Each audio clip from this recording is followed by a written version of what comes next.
Have you ever walked away from a conversation thinking, "I should have said something, but I had no idea what"? You're in a room. Someone talks down to you, makes a sarcastic remark, or shows that cold, quiet arrogance that instantly changes the atmosphere. Everyone feels it. Everyone hears it. But you freeze. You stay silent. You give a small, uncomfortable laugh. You go home replaying the moment in your mind, imagining all the things you wish you'd said, after it's already too late. What if the problem isn't that you're weak, but that no one ever taught you how to defend yourself with calm, not chaos? In this video, you're going to learn 5 powerful Stoic phrases that quietly disarm arrogant people, without shouting, without insulting, and without lowering yourself to their level. These lines don't just protect you. They silently show everyone in the room who truly has the stronger character. And pay attention, the 5th phrase is so disarming that many people simply don't know what to do after they hear it. Stay with me until the end, because once you learn these sentences, you will never feel small or powerless in front of arrogance again. Before we get to the phrases, we need to see arrogance through the eyes of the Stoics. To the Stoics, arrogance was never a sign of strength. It was a mask. They didn't see the arrogant person as powerful, but as someone trying desperately to look bigger than they feel inside. Seneca wrote that arrogance is the desire to appear greater, when in reality, you are smaller. Put simply, the louder the ego, the deeper the insecurity. It's hiding. Epictetus went even further. He taught that insults and contempt only hurt us when we accept them and carry them in our minds. An arrogant remark is like a stone thrown at you. It only wounds you if you pick it up and hold it. If you let it fall, it stays on the ground, not in your heart. Marcus Aurelius reminded himself every day that you cannot control what others say or do, but you can always control how you respond. That is where your true power lives. For the Stoics, greatness was never proven by volume, sarcasm, or dominance. It was measured by how calm, firm, and centered you stayed in the face of provocation. That is exactly what we're going to practice now. 5 phrases shaped by this Stoic spirit. Phrases that don't attack, but expose. That doesn't beg for respect, but quietly command it. Let's begin. Phrase 1. You have a right to think that way. At first, this sentence may sound too soft to be powerful, but against arrogance, it works like emotional judo. Arrogant people thrive on resistance. They want you to argue, defend yourself, raise your voice, and step into their arena of ego. The moment you react, they feel in control. Your anger becomes their fuel. That's why this phrase is so disarming. When you calmly say, "You have a right to think that way," you remove the fight. You're not agreeing with them. You're not saying they're right.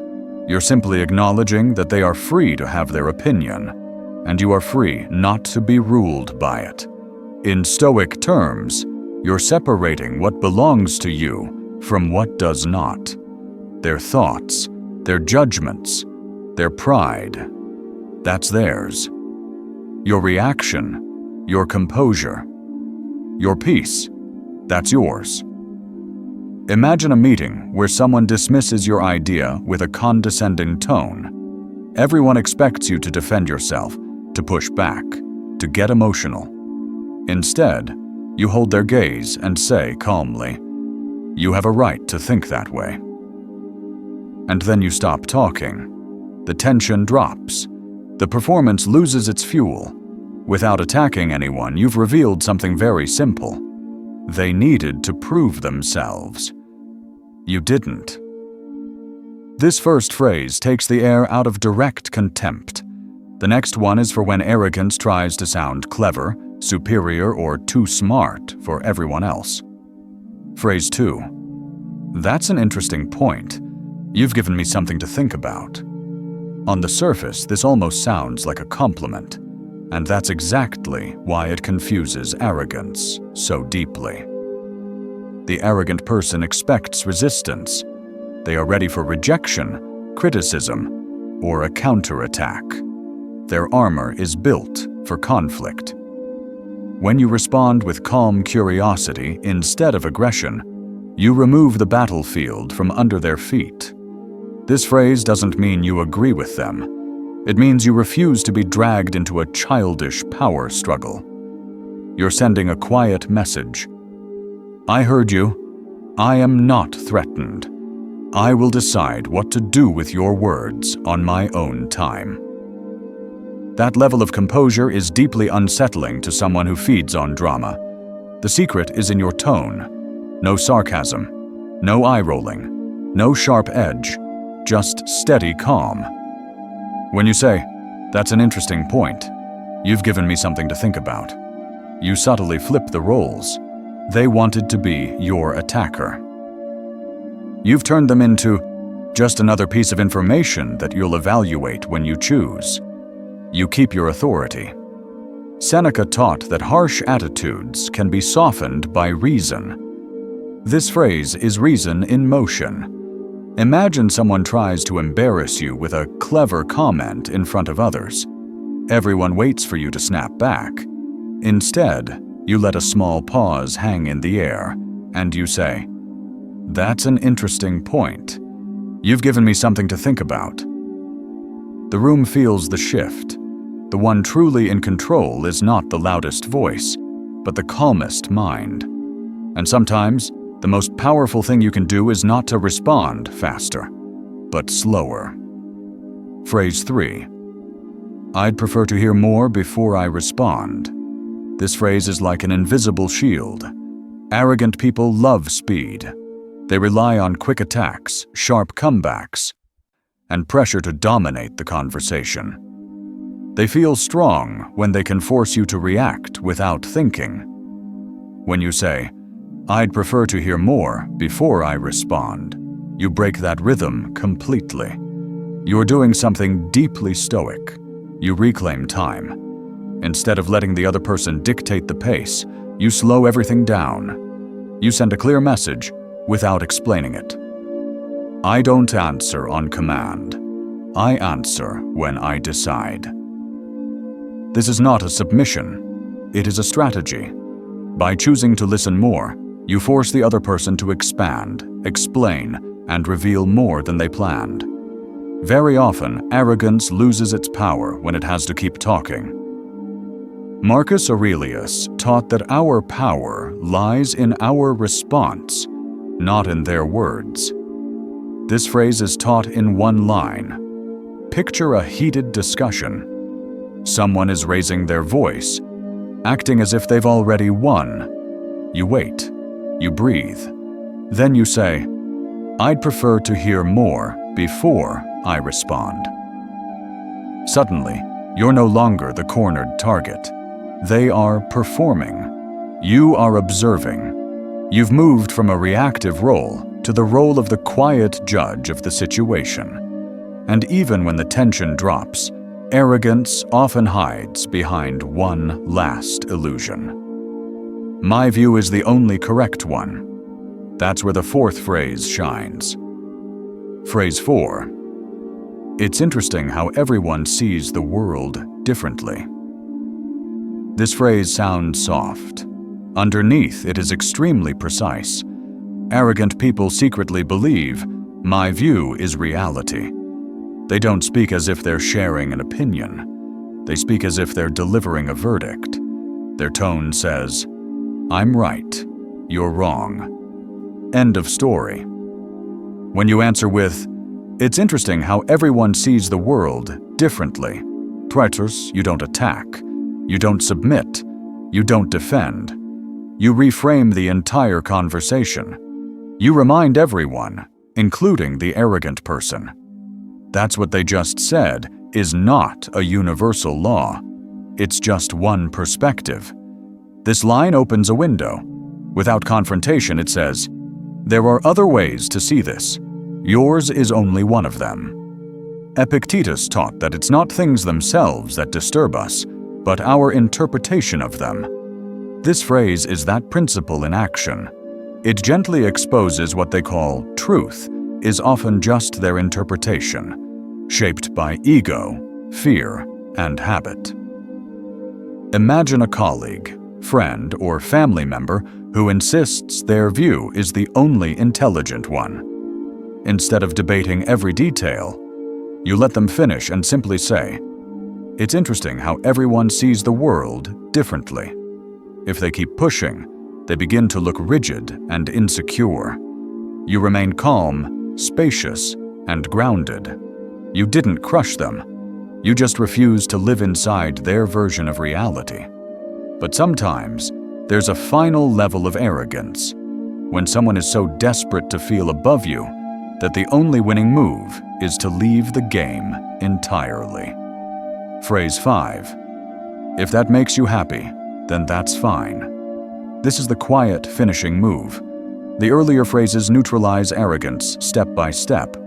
This one calmly ends the game. What does an arrogant person secretly want? To feel superior, to feel they've won, to feel above you in the eyes of others.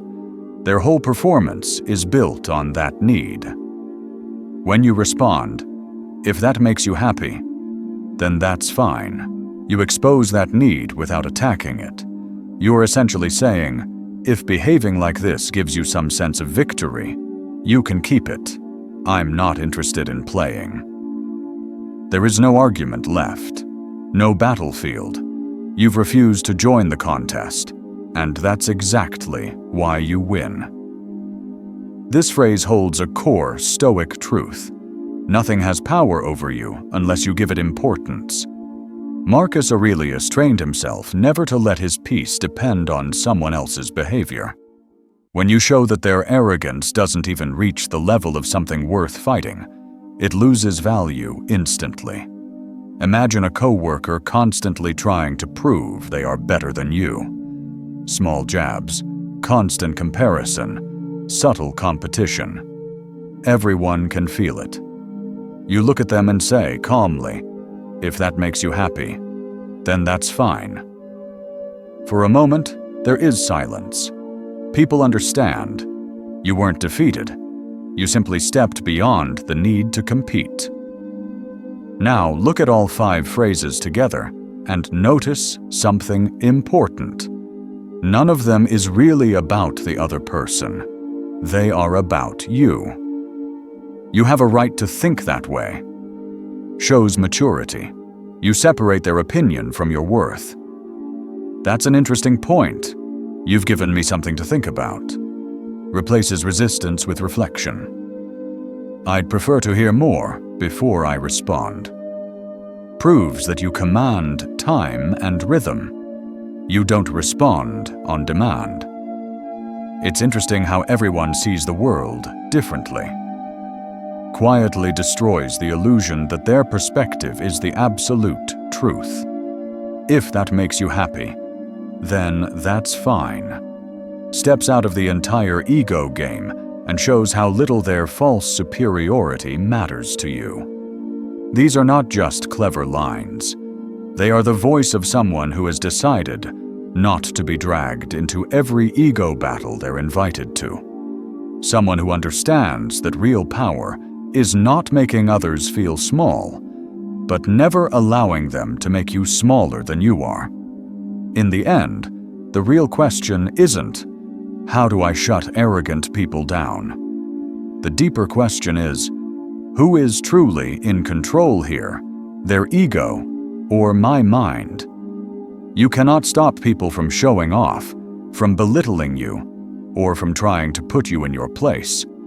But with these 5 phrases, you no longer meet them on their level. You don't beg for respect. You embody it. Every calm response becomes proof that you've outgrown the need to argue for your value.